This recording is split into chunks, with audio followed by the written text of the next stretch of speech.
சின்ன மருமகள் சீரியலோட upcoming episode என்னன்னு பார்க்கலாம். ராஜாங்கம் வீட்டில் கண்மணியோட கல்யாண ஏற்பாடு நடக்கிறதுனால கருப்பையும் தன்னுடைய வீட்டுக்கே வர வைக்கிறாரு ராஜாங்கம். மறுபடியும் கருப்பு சேது வீட்டுக்கு வந்த சந்தோஷத்தில் அப்பத்தா மோகனானி எல்லாரும் இருந்தாலும் ஈஸ்வரி சாவித்ரி இவங்க 2 பேருக்கும் கருப்பு திரும்பி வந்தது கொஞ்சம் கூட பிடிக்கவே இல்லை. அங்கே வந்த கருப்பை பார்த்து, என்ன கருப்பு, இம்புட்டு நாள் இந்த வீட்டு பக்கமே வராமல் இருந்துட்ட, இது உன்னுடைய வீடு, அப்புறம் எதுக்கு நீ இந்த வீட்டுக்குள்ளே வரணுமா வேண்டாமான்னு யோசிக்கிற? அது மட்டும் இல்லாமல் கண்மணி கல்யாண ஏற்பாடெல்லாம் நடந்துட்டுருக்கு. நீ இல்லாமல் நாங்கள் எப்படி இந்த கல்யாணத்தை நல்லபடியாக நடத்துறது? அதான் உன்னை வர வச்சோம். இனி நீயும் பொறுப்பாக எல்லா வேலையும் செய்யணும். இங்கே சேது இப்படி பேசிட்டானேன்னு நீ மனசு வேதனைப்பட வேண்டாம். அது மட்டும் இல்லை, சேதுக்காக நான் உன்கிட்ட வேணா மன்னிப்பு கேட்குறேன் அப்படின்னு ராஜாங்க பேச, என்னம்மாமா நீங்கள் எப்படி பேசிகிட்டு இருக்கீங்க? யாரும் மன்னிப்பு கேட்க வேண்டாம், இது என் வீடு. கண்மணியோட கல்யாணத்துக்கு நான் வேலை செய்யாமையா? நான் பார்த்துக்கிறேன், என்ன செய்யணும்னு மட்டும் சொல்லுங்க அப்படின்னு கருப்பு வந்த உடனே ராஜாங்க ரொம்ப சந்தோஷப்படுறாரு. உடனே ஈஸ்வரி சித்ரா கிட்ட சொல்கிறாங்க, இந்த கருப்பு வேற திரும்பி வந்துட்டான், இவனால் என்னென்ன பிரச்சனை வரப்போதோ. இந்த கருப்பு எப்பயுமே தமிழ் செல்விக்கு வேற சப்போர்ட் பண்ணிகிட்டு இருப்பான். தமிழ் செல்வி எந்த உண்மையும் கண்டுபிடிச்சிடவே கூடாது. கல்யாணம் நல்லபடியாக நடக்கணும் சித்ரா. அதுக்கு இந்த கருப்பு கிட்ட நம்ம கொஞ்சம் கவனமாகவே தான் இருக்கணும். ஏன்னா இத்தனை நாள் அந்த தமிழ் செல்வி வீட்டில் தானே இந்த கருப்பு தங்கிட்டு இருக்கிறதா நான் கேள்விப்பட்டேன். அதனால் கருப்பு தமிழ் செல்வி குடும்பத்துக்கும் தமிழ் செல்விக்கும் ரொம்ப சப்போர்ட் பண்ணுவான். அதனால் இவனை கொஞ்சம் கவனமாகவே என்ன செய்கிறான்னு பார்த்துக்கணும் அப்படின்னு சொல்ல, அம்மா யார் என்ன சொன்னாலும் நீங்கள் பார்த்த மாப்பிள்ளைய கண்மணி கல்யாணம் பண்ண தான் போகிறா. இங்கே தரதா சொன்ன எல்லா பணத்தையும் ராஜாங்க பெரியப்பா தரதான் போகிறாரு. நம்மளுக்கு என்னம்மா கவலை? நாம் நினச்சது மட்டும்தான் இந்த வீட்டில் நடக்க போகுது. கல்யாண ஏற்பாடு நம்ம செய்கிறோன்னு தெரிஞ்ச உடனே இவ்வளோ நகையெல்லாம் நீங்கள் எடுத்துக்கோங்கன்னு சொன்னாங்க ராஜாங்க பெரியப்பா. இதே மாதிரி நமக்கு தேவையான பணமும் கிடைச்சா நல்லது தானம்மா, பார்த்துக்கலாம், யாராலையும் எந்த பிரச்சனையும் வராதுமா, நீங்கள் தைரியமாக இருக்கணும் அப்படின்னு சித்ராவும் இங்கே வந்து ஈஸ்வரி கிட்ட சொல்கிறாங்க. உடனே சாவித்ரி, என் கருப்பு, இத்தனை நாள் என் அண்ணனை அவமானப்படுத்தின அந்த செல்லப்பாண்டி வீட்டில் போய் தங்கிட்டு வந்திருக்கியே, உனக்கே அசிங்கமா இல்லை? சேது என்ன தப்பாக பேசிட்டான்? தமிழ் செல்விக்கு நீ சப்போர்ட் பண்ண, அந்த கோவத்தில் இந்த வீட்டில் இருக்காதுன்னு சேது சொன்னதில் என்ன தப்பு இருக்குது? ஏன் உனக்குன்னு தங்குறதுக்கு இடம் இல்லைன்னு அந்த செல்லப்பாண்டி வீட்டில் போய் இருந்திருக்கிறியே, அப்புறம் எதுக்கு இங்கே திரும்பி வந்த? நாங்கள் கூப்பிட்டா நீ திரும்பி வந்துடுவ, அப்படி தானே? நீ எங்கள் மேலே உண்மையாகவே அக்கறையாக இருந்திருந்தா அந்த செல்லப்பாண்டி வீட்டில் உள்ள யார் முகத்துலையும் முழிச்சிருக்கவே கூடாது. தமிழ் செல்வி மொய் விருந்து வச்சப்ப நீ தானே தமிழ் செல்வி குடும்பத்துக்கே அம்புட்டு சப்போர்ட்டாக இருந்த. இப்போ என்ன இங்கே வந்து பிரச்சனை செய்யலான்னு வந்துட்டியா அப்படின்னு கேட்க, உடனே சாவித்திரியை பார்த்து கருப்பு சொல்கிறாங்க, இல்லைம்மா, ராஜாங்கம் மாமா கூப்பிட்டாரு, அதனால தான் வந்தேன், இல்லைனா இந்த பக்கமே நான் வந்திருக்க மாட்டேன். சேது பேசின பேச்சு அப்படி. இப்போ கூட நான் என்ன உங்கள் வீட்டுக்காக வந்தேன்? ராஜாங்க ஐயாவோட வீட்டுக்கு வந்திருக்கேன். நீங்கள் யார் என்னை கேள்வி கேட்குறதுக்கு? நான் கண்மணியோட கல்யாணத்துக்கு செய்ய வேண்டிய வேலையை செய்கிறதுக்காக போகிறேன். தேவையில்லாமல் பேசாதீங்க அப்படின்னு சாவித்திரிக்கு சரியான பதில் கொடுத்துட்டு கருப்பு தன்னுடைய வேலையை பார்த்துட்ருக்காரு. இங்கே கருப்பு வந்ததை சேது கவனிக்கிறாரு. ஆனால் சேது கருப்பு மேலே உள்ள கோவத்தில் கண்டுக்காமல் எதுவுமே பேசாமல் அமைதியாக போக, கருப்பு உடனே தமிழ் செல்வியை பார்க்கறதுக்காக போகிறாரு. தமிழ் செல்வி, கருப்பண்ணே நீங்களா, எப்போ வந்தீங்க அப்படின்னு கேட்க, நான் இப்போதாம்மா வந்தேன் தமிழ், நீ நல்லா இருக்கியா? எப்படியோ உனக்கு உதவி செய்ய இங்கேயும் நான் வந்துட்டேன் பார்த்தியா? இங்கே ராஜாங்க மாமாவே என்னை கூப்பிட்டதுக்கப்புறம் நான் இப்படி வராமல் இருக்கிறது? அதாம்மா நான் வந்துட்டேன், இனி கவலைப்படாத. ஏம்மா தமிழ் செல்வி, உங்கள் அம்மா பேசுனதெல்லாம் நான் கேட்டுட்டு இருந்தேன். நீ எதுக்குமா இந்த வீட்டு மருமகளாக அந்த வீட்டுக்கு போகாமல் இந்த சின்ன வீட்டில் தங்கி கஷ்டப்பட்டுட்ருக்க? அதுலேயும் ஹோட்டல்லலாம் வேலை பார்க்குறியாமே, நீ ஏம்மா இப்படி வந்து கஷ்டப்படணும்? இனி அண்ணன் வந்துட்டேன்ல, நீ எங்கேயும் வேலைக்கெலாம் போக வேண்டாம். உன் படிப்புக்கு எம்பிட்டு செலவாகும்னு சொல்லு, நான் கஷ்டப்பட்டு வேலை செஞ்சாவது அந்த பணத்தை உனக்கு கொடுக்குறேம்மா, ஆனால் நீ வேலைக்கெலாம் போக வேண்டாம் அப்படின்னு சொல்கிறாரு கருப்பு. அதுக்கூடனே தமிழ் செல்வி, அண்ணன் என் மேலே உங்களுக்கு எம்பிட்டு அக்கறை இருக்குது, பாசம் இருக்குது, என் குடும்பத்தை இத்தனை நாள் நீங்கள் நல்லா பார்த்துக்கிட்டதுன்னு எல்லாமே எனக்கு தெரியும். ஆனால் யார்கிட்டையும் பண உதவி கேட்கக்கூடாதுன்றதுக்காக தான் என் வீட்டுக்காரர் சேதுக்கிட்டேயோ என் மாமனார்கிட்டேயோ இதை பற்றி சொல்லாமல் ஒரு ஹோட்டல் கடையில் வேலைக்கு சேர்ந்தேன். அந்த ஓனர் என்ன எப்போ பார்த்தாலும் திட்டிக்கிட்டே தான் இருப்பார். ஆனால் என்ன செய்ய, கிடைச்ச வேலையை வச்சு எப்படியோ பணம் சம்பாதிச்சா போதும்னு தான் எல்லாத்தையும் பொறுமையாக அமைதியாகவே தாங்கிட்டு இருக்கேன். பரவாயில்லண்ணே, என் படிப்புக்கு நானே பார்த்துக்கிறேன், நீங்கள் இப்போ தானே வந்திருக்கீங்க அப்படின்னு சொல்ல, ஆமாம்மா, கண்மணியோட கல்யாணம் நடக்க போகுதுல்ல, அதான் என்னை கூப்பிட்ருக்காங்க. இவங்க உரிமையோடு இப்படி கூப்பிடும்போது வராமல் இருந்தால் தப்பாயிராதா? அதனால தான்மா கண்மணி கல்யாணத்துக்கு எல்லா வேலையும் செய்யணும்னு நான் வந்துட்டேன் அப்படின்னு தமிழ் செல்வி கிட்ட கருப்பு பேசிகிட்டு இருக்காரு. உடனே தமிழ் செல்வி, ஆமாண்ணே, கண்மணியோட கல்யாணம் தான். ஆனா மாப்பிள்ளை வீட்ல உள்ளவங்க தான் அப்படின்னு சொல்றாங்க. என்னம்மா மாப்பிள்ளை வீட்ல உள்ளவங்கள பத்தி ஏதோ சொல்ல வரியா? என்ன மாப்பிள்ளை நெறைய படிச்சிருக்காரு, பெரிய பிசினஸ் செய்றாரு. கண்மணிக்கு ஏத்த மாப்பிள்ளைன்னு வீட்ல எல்லாரும் மாப்பிள்ளைய பாராட்டி பேசிட்டு இருக்காங்களே. நீ ஏம்மா கண்மணி கல்யாணத்த பத்தி பேசும்போது இவ்ளோ அமைதியா இருக்க? எதுவும் பிரச்சனையா? அப்படின்னு கேட்க, ஏண்ணே அம்மா எதுவும் உங்ககிட்ட சொல்லவே இல்லையான்னு கேட்கும்போது, இல்லம்மா எதுவும் நான் சித்திக்கிட்ட கேட்கலையே. என்னம்மா உனக்கு என்ன தெரியும்னு கேட்க, மாப்பிள்ளை நல்லவரே இல்லையாம் அப்படின்னு இங்க வசந்தி சொன்ன எல்லாத்தையும் கருப்புக்கிட்ட தமிழ்செல்வி சொல்றாங்க. ஏம்மா தமிழ்செல்வி, என்கிட்ட நீ சொன்னதையே என்னால் தாங்கிக்க முடியலையே. இதை முதல்ல ராஜாங்க மாமா கிட்ட நீ சொல்லியிருக்கலாம்ல. ஓ மாமனார்கிட்ட சொல்லியிருந்தா அந்த கல்யாணத்தையே நிப்பாட்டியிருப்பாங்களேன்னு சொல்ல, அண்ணே நான் இதை சேதுக்கிட்ட சொன்னதையே அவர் நம்பலை. உன் வீட்டில் உள்ளவங்க இந்த கல்யாணத்தை நிப்பாட்ட பிரச்சனை செய்ய இப்படிலாம் பேசிகிட்டு இருக்காங்க. என் வீட்டில் உள்ள நாங்கள் யாரும் சந்தோஷமாக இருக்கவே கூடாதா? நீ என்னை கல்யாணம் பண்ணிக்கிட்டு என்னை அவமானப்படுத்தினது பத்தாதுன்னு என் தங்கச்சி கண்மணியோட கல்யாணத்தை நிப்பாட்ட பார்க்குறியான்னு என்னை வெளுத்து வாங்கிட்டாருன்னு சேது. அப்படி இருக்கும்போது எந்த ஆதாரமும் இல்லாமல் நான் எப்படி உண்மையை நிரூபிக்கிறது அப்படின்னு சொல்ல, இப்போ என்னம்மா அந்த மாப்பிள்ளை வீட்டில் உள்ளவங்கள பற்றி விசாரிக்கணும் அம்பிட்டு தானே? அந்த பொறுப்பை என்கிட்ட கொடு, நான் பார்த்துக்கிறேன். மாப்பிள்ளை நல்லவரே இல்லைன்னு தெரிய வந்தா இந்த கல்யாணத்தை அப்படியே நிப்பாட்டிட வேண்டிதானே? கண்மணி அந்த வீட்டில் போய் கஷ்டப்படுறத விட மாப்பிள்ளைய பற்றின உண்மையை சொல்லி கல்யாணத்தை நிப்பாட்டுறதுல தப்பே இல்லையேன்னு சொல்ல, அது மட்டும் இல்லைன்னே, ஒரு முக்கியமான உண்மை உங்களுக்கு தெரியணும். கண்மணிக்கு இந்த கல்யாணத்தில் விருப்பமே இல்லைன்னு சொல்ல, ஏம்மா கண்மணிக்கு ஏன் விருப்பம் இல்லை? நல்லதுதாம்மா, மாப்பிள்ளை நல்லவரே இல்லைன்னு கண்மணிக்கு தெரியறதுக்கு முன்னாடியே விருப்பம் இல்லாமல் இருக்கிறது நல்லது தான். இந்த கல்யாணத்தை செஞ்சுக்கிட்டு சந்தோஷமாக இருக்க போகிறோன்னு கண்மணி பெருசாக ஆசையோட போக இங்கே மாப்பிள்ளை இப்படிலாம் இருக்கிறாருன்னு தெரிஞ்சா கண்மணி மனசு ரொம்ப வேதனைப்படும் அப்படின்னு சொல்ல, இல்லைண்ணே கண்மணி ஆறுமுகத்தை விரும்புகிறாங்க. 2 பேரும் ஒருத்தரை ஒருத்தர் விரும்பிட்டு இருக்க இந்த உண்மையை சொல்லவும் முடியாமல் இந்த கல்யாணத்தை செஞ்சுக்கவும் முடியாமல் கண்மணி ரொம்பவே கஷ்டப்பட்டுட்டு இருக்கா. இதை எப்படி வெளியில் சொல்லன்னு தெரியாம தான் 2 பேருமே இருக்காங்க. இதுக்கிடையில் கல்யாண ஏற்பாடு செய்ய என் அப்பாவை இங்கே என் அம்மா பார்க்க போனப்போ தான் மாப்பிள்ளைய பற்றியும் மாப்பிள்ளை குடும்பத்தை பற்றியும் என் அப்பா செல்லப்பாண்டி ரொம்ப தெளிவாக எங்கள் அம்மா கிட்ட சொல்லி, என்னதான் இருந்தாலும் சம்மந்தி குடும்பம் நம்மளுக்கு ரொம்ப முக்கியம். கண்மணிக்கு இப்படி ஒரு வாழ்க்கை அமையக்கூடாது. அந்த மாப்பிள்ளைய கண்மணி கல்யாணம் பண்ணிக்கிட்டா கண்டிப்பாக சந்தோஷமாக இருக்க மாட்டா. அதுவும் அந்த குடும்பம் பணத்துக்காக என்ன வேணாலும் செய்வாங்க. அப்புறம் நம்ம சம்மந்தி தான் அவமானப்பட்டு நிற்பாரு. அதுக்கு முன்னாடி உண்மையை சொல்லி இந்த கல்யாணத்தை நீ தான் நிப்பாட்டணும் வசந்தி அப்படின்னு சொல்லியிருக்காங்க. ஆனால் அம்மா பேசினா சரிப்பட்டு வராது, நான் பார்த்துக்கிறேன்னு சொல்லி சேதுக்கிட்ட எவ்வளவோ எடுத்து சொன்னேன். மாப்பிள்ளையை பற்றி போய் விசாரிங்க, நான் சொன்னதை கூட நீங்கள் நம்ப வேண்டாம், எனக்கு என்கிட்டையும் சொல்ல வேண்டாம், தெரிஞ்சவங்க கிட்டலாம் விசாரிங்கன்னா ஈஸ்வரி மேலே அம்புட்டு நம்பிக்கையோடு இருக்காங்க. ஈஸ்வரி சித்தி என் குடும்பத்துக்கு நல்லது மட்டும்தான் செய்வாங்க. ஈஸ்வரி சித்தி பார்த்த மாப்பிள்ளைய பற்றி வெளியில் விசாரிச்சா என் சித்தி ரொம்ப தப்பாக நினைப்பாங்க எங்களை. அதனால் என் அப்பாவே ஈஸ்வரி சித்தி மேலே அம்புட்டு நம்பிக்கை வச்சுருக்கும்போது நீ சொல்கிறத கேட்டு மாப்பிள்ளைய பற்றி நான் விசாரிக்கணுமான்னு ரொம்பவே அவமானப்படுத்தி பேசுகிறாரு என் அப்பா. என் அம்மா 2 பேர் சொல்கிறதையும் இந்த சேது கேட்க விரும்பவே இல்லை. சொல்லப்போனால் என்ன ஏன் தான் கல்யாணம் பண்ணோமோ அப்படின்னு சேது நினைக்கிறாரு.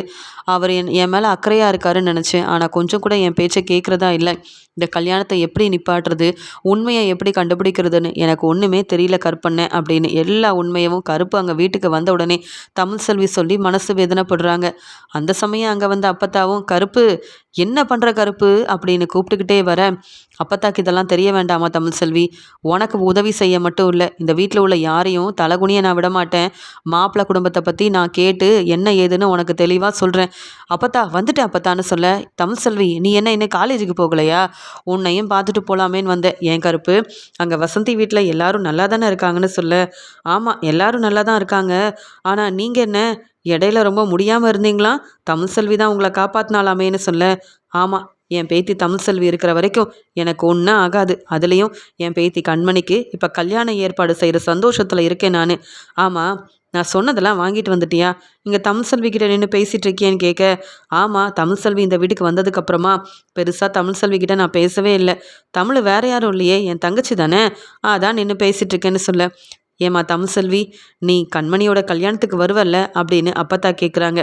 உடனே தமிழ்செல்வியும், அப்பத்தா நீங்கள் நான் கல்யாணத்துக்கு வரணும்னு நினைக்கிறீங்க, ஆனால் என்னால் கல்யாணத்தில் பிரச்சனை வந்துரும்னு நீ கல்யாணத்துக்கெலாம் வர வேண்டான்னு உங்கள் பேரை சேது ரொம்ப தெளிவாக சொல்லிட்டாரு. என்னை மட்டும் இல்லை என் குடும்பத்தில் உள்ள யாரும் இந்த வீட்டு பக்கமே வரக்கூடாதுன்னு சொல்லிட்டாரு. அப்புறம் எந்த உரிமையில் நான் வர முடியும்? கல்யாணம் நல்லபடியாக நடக்கட்டும், அது போதாதா அப்படின்னு சொல்லிட்டு எனக்கு நேரமாகுது, நான் காலேஜுக்கு கிளம்புறேன் அப்பத்தா அப்படின்னு கிளம்பிடுறாங்க தமிழ்செல்வி. உடனே கருப்புக்கிட்ட அப்பத்தா கண் கலங்கி பேசுகிறாங்க. சேதுவும் தமிழ்செல்வியும் ஒன்று சேர்ந்துருவாங்கன்னு நினச்சி நானும் ஆசைப்பட்டேன். ஆனால் எதுவுமே நல்ல விதமாக நடக்க மாட்டேங்குது. முதல்ல கண்மணியோட கல்யாணம் நடக்கட்டும். சேதுக்கிட்ட பேசி புரிய வச்சு முதல்ல தமிழ்செல்வியை பெரிய வீட்டுக்கு மருமகளாக கூட்டிகிட்டு வர்றது தான் என்னுடைய ஆசை. சொன்ன மாதிரியே கருப்பு எல்லாத்தையும் சீக்கிரம் வாங்கிட்டு வா, என்னத்த சொல்ல அப்படின்னு சொல்லிட்டு அங்கே பேசி முடிச்சுட்டு அப்பத்தாவும் வீட்டுக்கு போகிறாங்க. வீட்டுக்கு போன வசந்தி தமிழ்செல்வி இப்படி இங்கே ஹோட்டல் வேலை பார்த்து கஷ்டப்படுறதெல்லாம் இங்கே செல்லப்பாண்டியோட அம்மா கிட்ட சொல்லி ரொம்ப மனசு வேதனையோடு பேசுகிறாங்க. எம்பிட்டு ஆசையாக நான் தமிழ்செல்வியை இங்கேருந்து அனுப்புனேன். அவள் அந்த பெரிய வீட்டுக்கு மருமகளாக போகாமல் அந்த வீட்டில் தங்கி அந்த வீட்டுக்காகவும் பணம் கொடுத்துட்ருக்கா. சேது தம்பி கூட ஒன்று சேர்ந்து வாழ்வான்னு நினச்சா, புத்திசாலித்தனமாக அவள் நடந்துப்பான்னு நினச்சா, இப்படி கொஞ்சம் கூட யோசிக்காமல் ஹோட்டல் கடையில் வேலை பார்க்குறத பார்த்து என்னாலேயே தாங்கிக்க முடியல.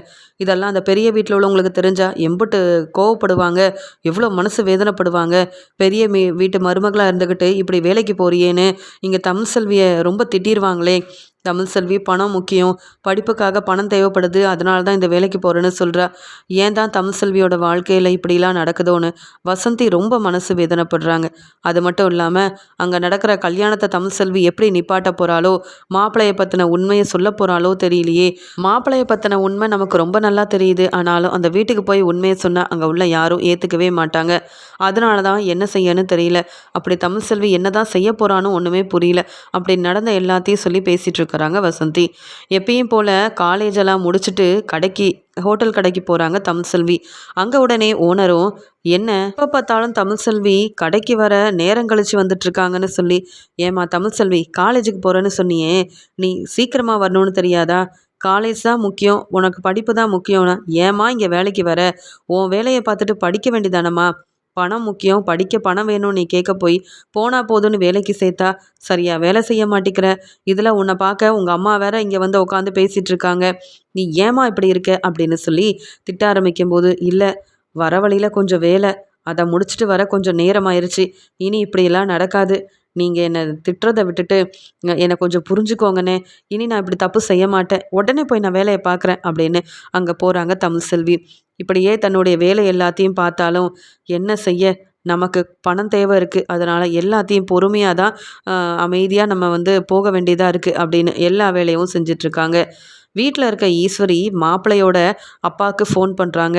உடனே மாப்பிள்ளையோட அப்பாவும், சொல்லுங்கம்மா ஈஸ்வரின்னு கேட்க, அண்ணே நான் சொன்ன மாதிரி நீங்கள் யோசிச்சு பார்த்தீங்களா? எனக்கு கொஞ்சம் பணம் தேவைப்படுது, அந்த பணத்தை நீங்கள் தந்தீங்கன்னா நல்லாயிருக்கும் அப்படின்னு சொல்ல, ஏம்மா ஈஸ்வரி, நான் தான் நேற்றே தெளிவாக சொல்லிட்டேனே, கல்யாணம் நல்லபடியாக முடிஞ்ச உடனே நீ கேட்டதை விடவே நிறைய பணத்தை நான் தரேன்னுட்டு. இப்போ என்னம்மா நீ திரும்பி ஃபோன் பண்ணி பணத்தை கேட்குற? ஏன் இந்த அண்ணன் மேலே உனக்கு நம்பிக்கை இல்லையா? என் மேலே உள்ள நம்பிக்கையில் தானம்மா இப்படி ஒரு பெரிய வாய்ப்பை எனக்கு தேடி கொடுத்துருக்க. நீ இல்லைனா என் பையனுக்கு அந்த கண்மணியை கல்யாணம் பண்ணி வச்சுருக்கவும் முடியாது, எனக்கு இப்படி ஒரு வாய்ப்பும் கிடச்சிருக்காது. எப்படிப்பட்ட பெரிய சம்மந்தம் எனக்கு கிடச்சிருக்கு, அதுவும் ராஜாங்க வீட்டு சம்மந்தம்னா சாதாரணமாகவா இருக்கும்? நான் எதிர்பார்த்ததை விட உங்கள் வீட்டு பொண்ணு கண்மணிக்கு என்னென்னவோ தரேன்னு சொல்லி ரொம்ப நல்லபடியாக பேசினாரே ராஜாங்கம். அந்த பணம் சொத்து எல்லாமே என் பையனுக்கு வரட்டும், அப்புறம் நீங்கள் எதிர்பார்த்ததை விட நிறைய நான் தரேம்மா. இப்போ என்ன வெறும் 25 லட்சம் பணத்தை வேற கேட்டுட்டு இருக்கீங்களேன்னு சொல்ல, உடனே ஈஸ்வரியும், உங்கள் மேலே நிறையவே நம்பிக்கை இருக்குது, உங்களை நம்பாமையா? எனக்கு கொஞ்சம் பணம் தேவை இருக்குது, அதனால தான் அந்த பணத்தை நான் கேட்ட மாதிரியே தந்தீங்கன்னா ரொம்ப நல்லா இருக்கும். அது மட்டும் இல்லை, என் பையன் போஸை பற்றி தெரியும்ல, அவன் இப்போ இந்த வீட்டில் இல்லை, அவனுக்கு ஒரு பிரச்சனை, வெளியில் தங்கிட்டு இருக்கான், அவனுக்கு பணம் தேவை இருக்குன்னு கேட்டான். அதனால தான் எனக்கு இங்கே யார்கிட்டையும் இப்போ பணத்தை கேட்க முடியல. அப்படியே கேட்டாலும் கண்மணியோட கல்யாணம் இருக்குன்னு ஏதாவது ஒரு காரணம் சொல்லுவாங்க. அதனால தான் சொல்லும்போது, பெரிய வீட்டில் இருக்க உனக்கே பணம் தேவைன்னு என்கிட்ட கேட்குறியேம்மா, அதான் கேட்டம்மா ஈஸ்வரி. இப்போ என்ன, நான் உனக்கு பணம் தரணும் அப்படி தானே? உன் மேலே உள்ள நம்பிக்கையில் நான் பணம் தரேன், ஆனால் இந்த கல்யாணத்தை நீங்கள் நல்லபடியாக நடத்தி வச்சுருவீங்கல்லன்னு சொல்ல, அண்ணே என்னண்ணே எல்லாருக்கும் பத்திரிக்கை கொடுத்தாச்சு, அது மட்டும் இல்லை இந்த கல்யாணம் நல்லபடியாக நடக்க போகுதுன்னு தெரிஞ்சவங்க சொந்தக்காரங்கன்னு எல்லாரையும் ராஜாங்கம் வர வைக்கிறாரு. அப்படி இருக்க இந்த கல்யாணம் நடக்காமல் நின்றுமா என்ன? உங்கள் பையனுக்கு ஏற்ற மாதிரியே இந்த கண்மணியை கல்யாணம் பண்ணி வச்சுட்டு அதுக்கப்புறம் நான் சொன்ன மாதிரி நீங்கள் செஞ்சுக்க வேண்டியதான். அதுக்காக முன்பணமாக இந்த 25 லட்சத்தை நீங்கள் கொடுத்தீங்கன்னா அப்புறம் நான் பணம் கேட்கல, கல்யாணம் முடிஞ்சதுக்கப்புறம் தர வேண்டிய பணத்தை நீங்கள் தந்தால் போதும். அதுக்கு தான் மறுபடியும் ஃபோன் பண்ணிகிட்ருக்கேன், என்னை தப்பாக நினைக்காதீங்க. உங்கள் மேலே நான் சந்தேகப்படலை. எனக்கு பண தேவை இருக்குது, அதான் கேட்டேன். நீங்கள் என் அண்ணனாக இருக்கும்போது நான் தான் உரிமையோட கேட்கலாமேனே அப்படின்னு ஈஸ்வரி சொன்னதை கேட்டுட்டு, பரவாயில்லம்மா ஈஸ்வரி, எங்கே வந்து பணத்தை கொடுக்கணும்னு சொல்லு, நான் வந்து பணத்தை கொடுத்துட்றேன். 25 லட்ச ரூபா பணத்தை கொடுக்குறேன்னா அந்த வீட்டிலேருந்து எனக்கு நிறைய சொத்து பணம்னு கிடைக்க போகுதில்ல, அந்த ஒரு வாய்ப்பை அமைச்சு கொடுத்தது நீ தான். நீ எவ்வளோ பணம் கேட்டாலும் தரேன், நான் தயாராக இருக்கேன் அப்படின்னு சொல்லிட்டு ஃபோனை வைக்கிறாரு மாப்பிள்ளையோட அப்பா. இதை பார்த்த மாப்பிள்ளையும், என்னப்பா முதல்ல பணம் தரமாட்டேன், ஈஸ்வரியை ஏமாற்ற போகிறேன்னு சொன்னீங்க, இப்போ என்னவோ பணத்தை தரேன்னு சொல்லி பேசிகிட்டு இருக்கீங்க ஈஸ்வரி கிட்ட. அந்த ஈஸ்வரி நம்மளை ஏமாத்தலான்னு பார்க்குறாங்களா என்னன்னு கேட்க, அப்படி அந்த ஈஸ்வரி கிட்ட நான் ஏமாந்து போயிடுவேனா? இந்த மாதிரி எத்தனை வேலையை நான் செஞ்சுருக்கேன், எத்தனை பேரை நான் ஏமாத்திருக்கேன். இப்போ நம்ம பணம் கொடுக்கலன்னா சந்தேகப்படுறோன்னு இந்த ஈஸ்வரியை கல்யாணத்தை நிப்பாட்டிட்டானா அப்புறம் கிடைக்க இருக்கிற பணம் சொத்துன்னு எதுவுமே கிடைக்காது. அதனால தான் போனா போதுன்னு 25 லட்சம் தானே கொடுத்துருவோன்னு நான் பேசிட்டேன். அதுவும் அந்த ஈஸ்வரி மட்டும் கல்யாணத்தில் பிரச்சனை செஞ்சா அப்புறம் நான் யாருன்னு எல்லாருக்கும் புரிய வச்சிட மாட்டேன்னா என்ன? இந்த கல்யாணம் நல்லபடியாக நடக்கணும். கண்மணியோட வாழ்க்கை நல்லா இருக்குதோ இல்லையோ, அவங்களோட பணம் சொத்து எல்லாம் நமக்கு வரணும். அதுக்காக இதெல்லாம் செஞ்சு தான் ஆகணும் அப்படின்னு தன்னுடைய பையன்கிட்ட அங்கே மாப்பிள்ளையோட அப்பா வந்து பேசிகிட்டு இருக்காரு. இதை பார்த்த உடனே இங்கே மாப்பிள்ளையும், பரவாயில்லப்பா, நீங்கள் ரொம்ப தெளிவாக தான் இருக்கீங்க. ஈஸ்வரி நம்ம குடும்பத்தை ஏமாத்திடக்கூடாதுன்றதுக்காக தான் இப்படி கேட்டேன்னு சொல்லும்போது, ஈஸ்வரியை மட்டும் இல்லை, அந்த ராஜாங்க குடும்பத்தையே நாம தான் ஏமாற்ற போகிறோம். சொல்லப்போனால் அந்த கண்மணி நம்ம வீட்டுக்கு மருமகளாக வந்ததுக்கப்புறமா தான் நாம் யாருன்ற உண்மையை தெரிஞ்சுக்கிட்டு வெளியிலையும் சொல்ல முடியாமல் அம்புட்டு கஷ்டத்தையும் அனுபவிக்க போகிறா. ஈஸ்வரி சொன்ன இடத்துக்கு போய் பணத்தை நானே கொடுத்துட்டு வந்துடுறேன். அது மட்டும் இல்லை, இந்த கல்யாணத்துக்கு இன்னும் ஒரு நாள் தானே இருக்குது. எல்லா இடத்துலையும் பத்திரிக்கையெல்லாம் கொடுத்துட்டாங்களாம். பெரிய பெரிய ஆளுங்கள்லாம் வரப்போகிறாங்களாம். இப்படி உனக்கு ஒரு கல்யாணம் நடக்கும்னு நான் எதிர்பார்க்கவே இல்லை. சொந்தக்காரங்க கூட உனக்கு பொண்ணு தர மாட்டேன்னு சொல்லி உனக்கு கல்யாணமே நடக்க மாட்டேங்குதுன்னு கஷ்டப்பட்டுட்டு இருந்தேன். சரியான நேரத்தில் ஈஸ்வரி வந்து இப்படி ஒரு வாய்ப்பை தேடி கொடுக்க, நாமளும் அந்த ஈஸ்வரி கேட்ட பணத்தை கொடுக்கலன்னா அப்புறம் ஈஸ்வரிக்கே நம்ம குடும்பத்து மேலே சந்தேகம் வந்துடும். உனக்கு முதல்ல கல்யாணம் நடக்கணும், அதுக்கப்புறமா மற்றதெல்லாம் பார்த்துக்கலாம். இந்த பணத்தை கொடுத்தாதான் நம்ம மேலே யாருக்கும் சந்தேகம் வராது. இந்த ஈஸ்வரியால் கல்யாணமும் நல்லபடியாக நடக்கும் அப்படின்ற மாதிரி மாப்பிள்ளையோட அப்பா அங்கே வந்து மாப்பிள்ளையோட அம்மாக்கிட்டேயும் மாப்பிள்ளைக்கிட்டேயும் பேசிகிட்டு இருக்க, அவங்க 2 பேரும் இதை கேட்டு சந்தோஷமாக சிரிச்சிட்டு இருக்காங்க. தமிழ்செல்வி சொன்ன மாதிரியே மாப்பிள்ளையும் மாப்பிள்ளை குடும்பமும் எப்படிப்பட்டவங்கன்னு இங்கே விசாரிக்க வேண்டிதான். அதுலேயும் ராஜாங்க மாமா வேற நிறைய பொறுப்பான வேலையெல்லாம் கொடுத்துருக்காரு, ஒவ்வொன்றையும் பார்த்து பார்த்து செய்யணும் அப்படின்னு. அங்கே ராஜாங்கத்தோட வீட்டுக்கு மறுபடியும் திரும்பி வந்த கருப்பு வெளியில் கிளம்பி போக எல்லா இடத்துலையும் கருப்பு பத்திரிக்கையெல்லாம் கொண்டு போய் கொடுக்குறாரு.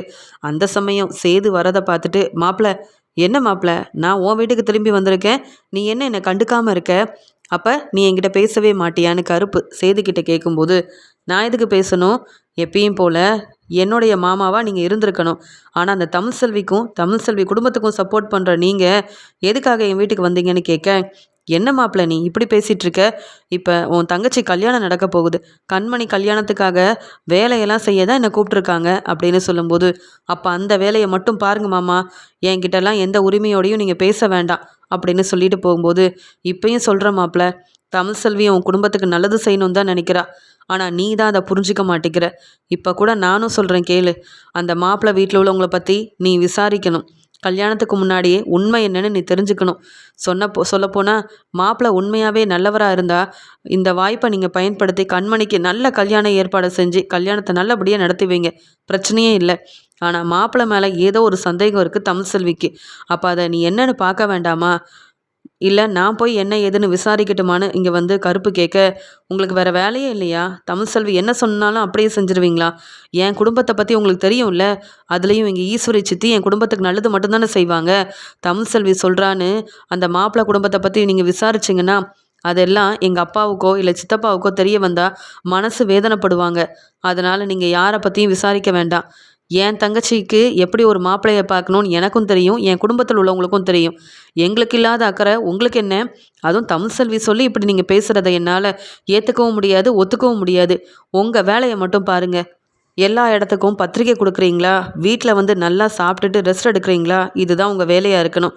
இனி தேவையில்லாமல் மாப்பிள்ளைன்னு என்கிட்ட வந்து பேச வர்றது, அதுக்கப்புறம் என் தங்கச்சி கல்யாணத்தை நிப்பாட்ட தமிழ்செல்விக்காக இப்படிலாம் செய்கிறதுன்னு ஏதாவது செஞ்சால் உங்களை பற்றியும் தமிழ்செல்வியை பற்றியும் என் அப்பா கிட்ட சொல்ல வேண்டியதாக போயிடும் அப்படின்னு சேது ரொம்பவே கோவமாக கருப்புக்கிட்ட பேசிட்டு அங்கேருந்து கிளம்பி போக, இந்த சேது இன்னும் திருந்தவே இல்லை போல். இந்த சேது மனசு மாறுவான்னு பாவம் தமிழ்செல்வி காத்துட்ருக்கா. தமிழ்செல்வியவும் இந்த சேது புரிஞ்சுக்கல. இங்கே இந்த வீட்டோட வாரிசையும் சேது புரிஞ்சிக்காமல் இருக்கிறத ஏற்றுக்கவே முடியல. ஆனால் நாம் உண்மையை கண்டுபிடிக்கணும். ஏன்னா தமிழ்செல்வி சந்தேகப்பட்டா அது சரியாக தான் இருக்கும்.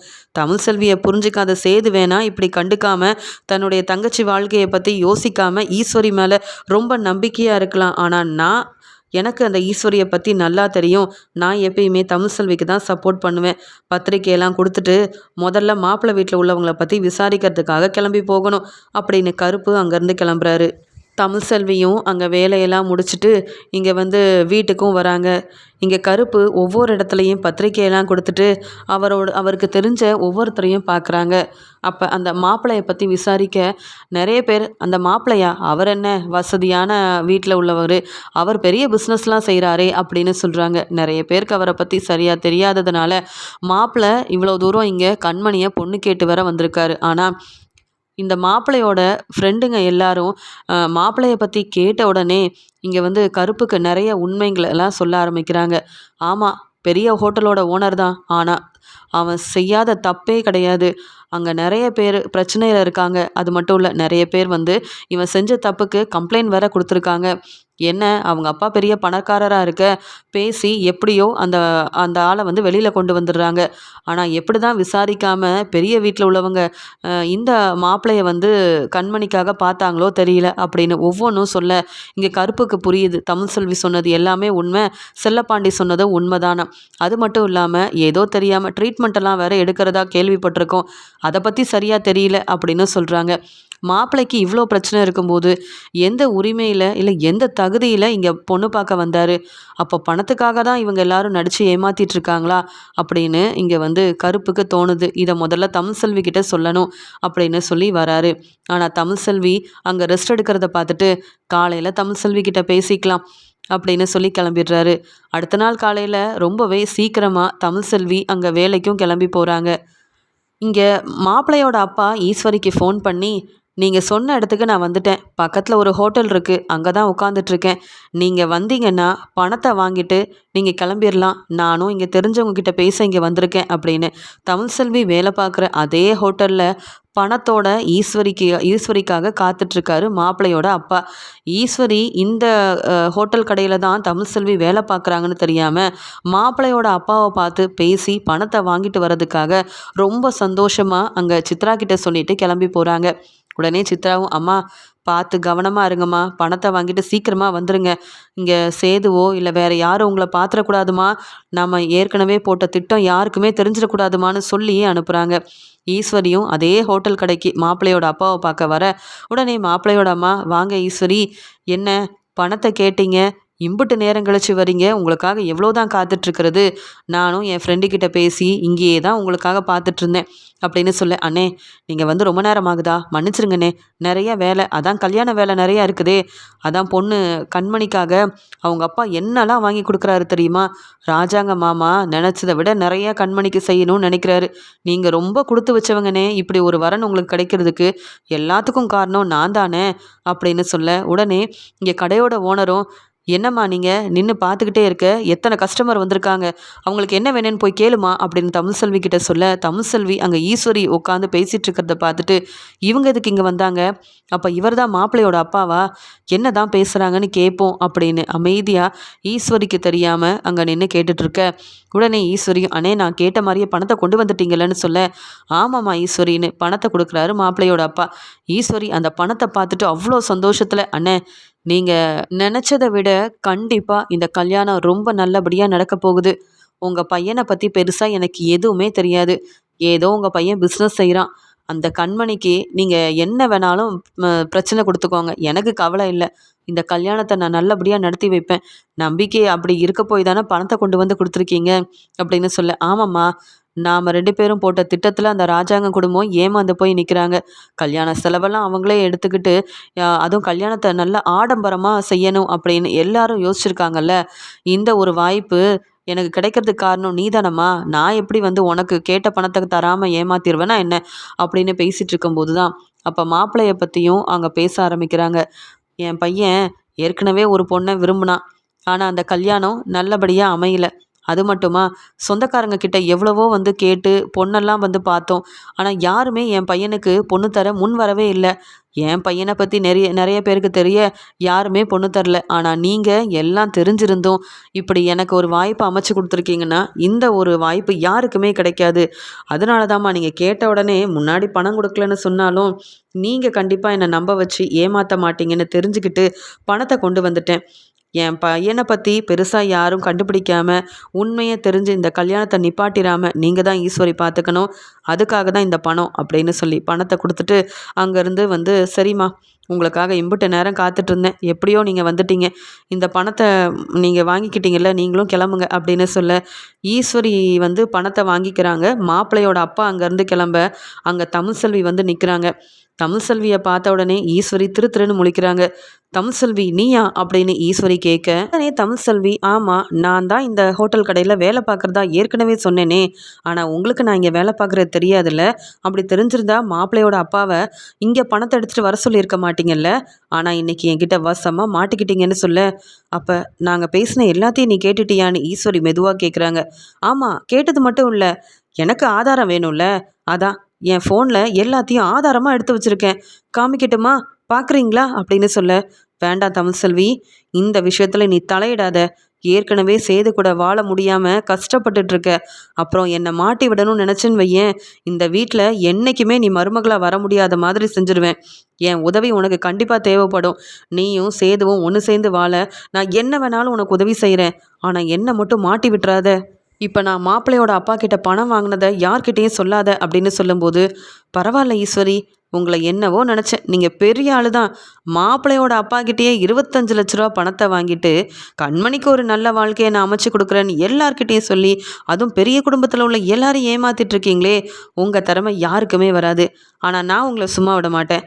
கண்மணி கல்யாணத்தை எப்படியாவது நிப்பாட்டணும்னு நான் ஏற்கனவே யோசிச்சுட்டு இருந்தேன். அதுக்கு ஆதாரமாக நீங்கள் இன்றைக்கி வசமாக வந்து மாட்டிக்கிட்டீங்க. நீங்கள் பேசுனது, அங்கே பணம் கொடுத்தது, மாப்பிள்ளையோட அப்பா உங்களுக்கு பணம் கொடுத்தது, மாப்பிள்ளையோட அப்பா பேசுனதுன்னு எல்லாமே ஆதாரமாக தெளிவாக என்கிட்ட இருக்கும்போது நான் எதுக்கு நீங்கள் சொல்கிறத கேட்கணும்? சேது கூட நான் ஒன்று சேர்ந்து வாழணும்னு என்றைக்கும் நினைக்கல. அது மட்டும் இல்லை, இந்த சேது கூட ஒன்று சேர்ந்து வாழறதுக்கு தான் இங்கே வந்தேன்னு நினைக்கிறீங்களா? என் வாரிசை பற்றி சேது தெரிஞ்சுக்கிறதுக்காக தான் வந்தேன். நீங்கள் என்னைக்கும் என்னையும் சேதுவையும் ஒன்று சேர்ந்து வாழ விடவே மாட்டீங்க. உங்கள் உதவி எனக்கு எதுக்கு? ஆதாரத்தை காமிச்சு உங்களை நான் முதல்ல வீட்டை விட்டு வெளியில் அனுப்புகிறேன், அப்புறம் தெரியும் நான் யாருன்னு. நீ எனக்கு என்னைக்கும் உதவி செய்யவும் வேண்டாம், உன் உதவி எனக்கு தேவையும் படாது. இப்போவே என் காலேஜுக்கு போகிறதுக்கு முன்னாடி உண்மையை சொல்ல ராஜாங்க மாமா முன்னாடி போய் நான் நிற்பேன்.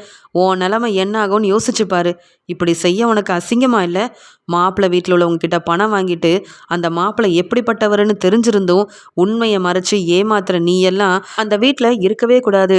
ஆனால் மாப்பிள்ளை யார், என்னெல்லாம் செஞ்சுருக்காரு, அவர் என்ன வந்து தப்பெல்லாம் செஞ்சாருன்ற எல்லா உண்மையும் எனக்கு தெரியும். மாப்பிள்ளை குடும்பத்தை பற்றி விசாரிக்க கருப்பண்ணனை நான் அனுப்பி வச்சுருக்கேன். அவரும் ஆதாரத்தோடு வந்து நிற்பார். அப்புறம் இருக்கு உனக்கு. இந்த கல்யாணம் ரொம்ப நல்லபடியாக நடக்க போகுதுன்னு வீட்டில் உள்ள எல்லாரும் ரொம்ப ஆசையாக காத்துட்ருக்காங்கல்ல. நீ செஞ்சதெல்லாம் அவங்களுக்கு தெரிஞ்சா ராஜாங்க மாமா உன்னை சும்மா விடுவாரா என்ன? நீ வந்து எனக்கு உதவி செய்வேன்னு இப்படி பேசிகிட்ருக்க. உன் பணமும் எனக்கு வேண்டாம், நீ எனக்கு உதவி செய்யவும் வேண்டான்னு சொல்ல, உடனே அங்கே மாப்பிள்ளையோட அப்பா கொண்டு வந்து கொடுத்த பணத்தை இங்கே வந்து தமிழ்செல்வி கிட்ட காமிச்சிட்டு, இந்த பணம் எல்லாத்தையும் நீயே எடுத்துக்க, உனக்காக படிப்பு செலவுக்கு பணம் வேணும் தானே நீ வந்து இந்த ஹோட்டல் கடையில் கஷ்டப்பட்டு வேலை செய்கிற, நீயும் எனக்கு ஒரு பொண்ணு மாதிரி தான், அதனால் நீ இனி இங்கே வேலைலாம் செய்ய வேண்டாம். நீ என்னை பற்றின உண்மையை சொல்லி மாட்டி விடாமல் இருந்தால் மட்டும் போதும். இந்த பணத்தை நீயே எடுத்துக்கிறியா? எனக்கு எந்த பணமும் வேண்டாம். நான் தான் இந்த பணத்தை உனக்கு கொடுத்தேன்னு நானும் யார்கிட்டையும் சொல்ல மாட்டேன், நீயும் என்னை பற்றி சொல்ல வேண்டாம்.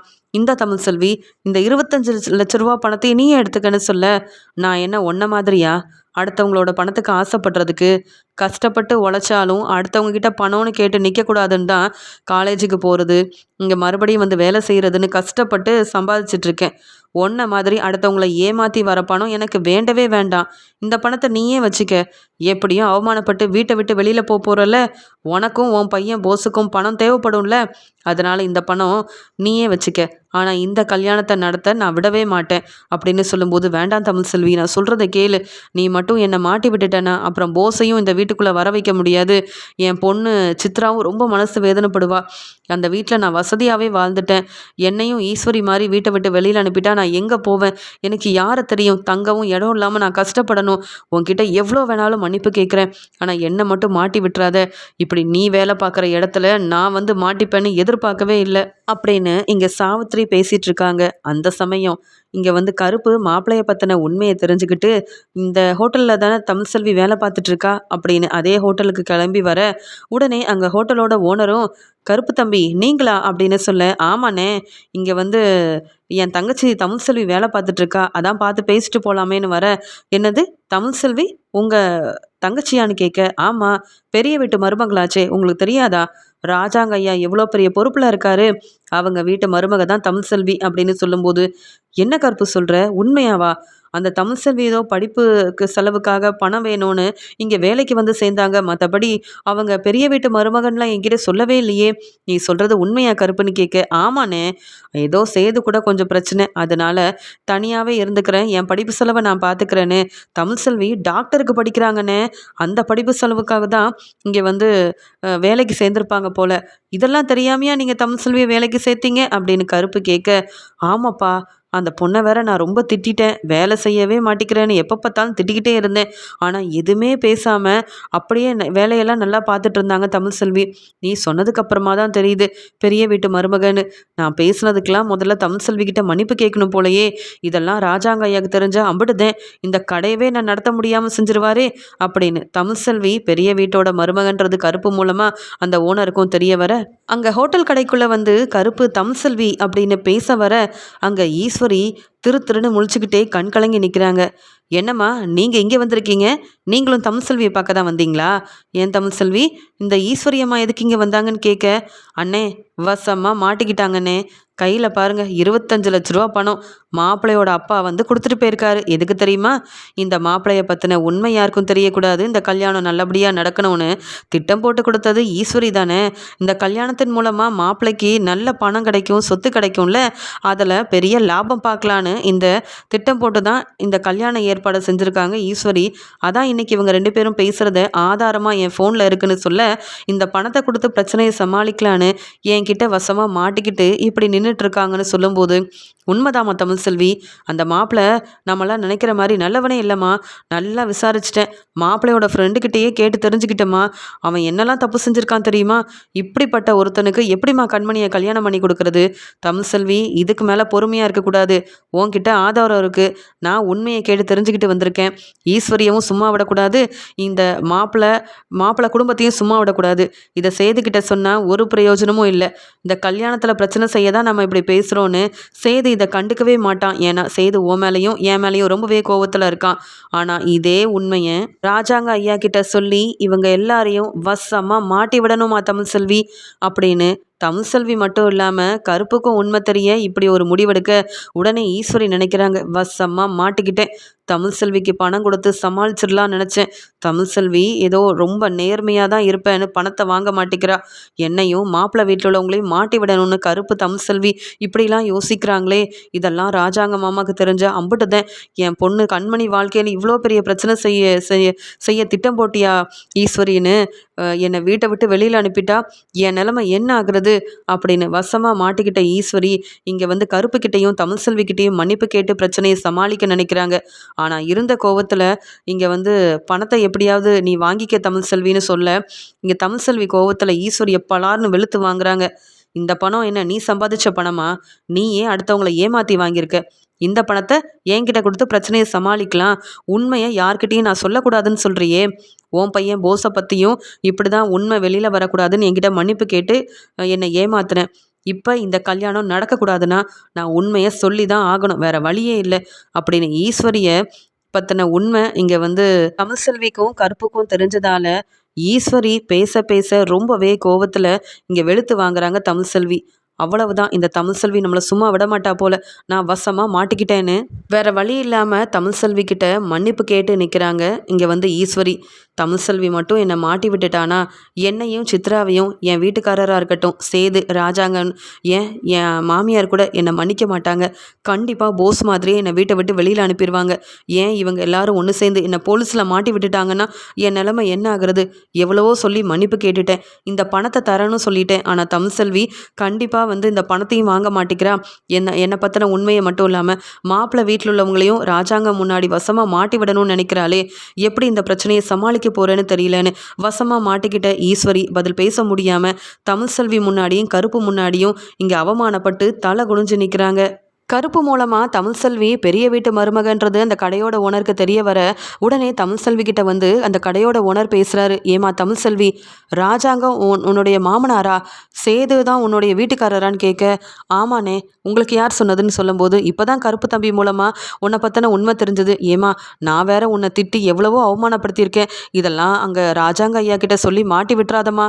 நீ வேற டாக்டருக்கு படிக்கிறியாமே, இதெல்லாம் எனக்கு தெரியாததுனால தான் நீ சரியாக வேலை பார்க்கல, நேரம் கழிச்சு வரேன்னு அப்பப்போ உன்னை திட்டிக்கிட்டே இருந்தேன்.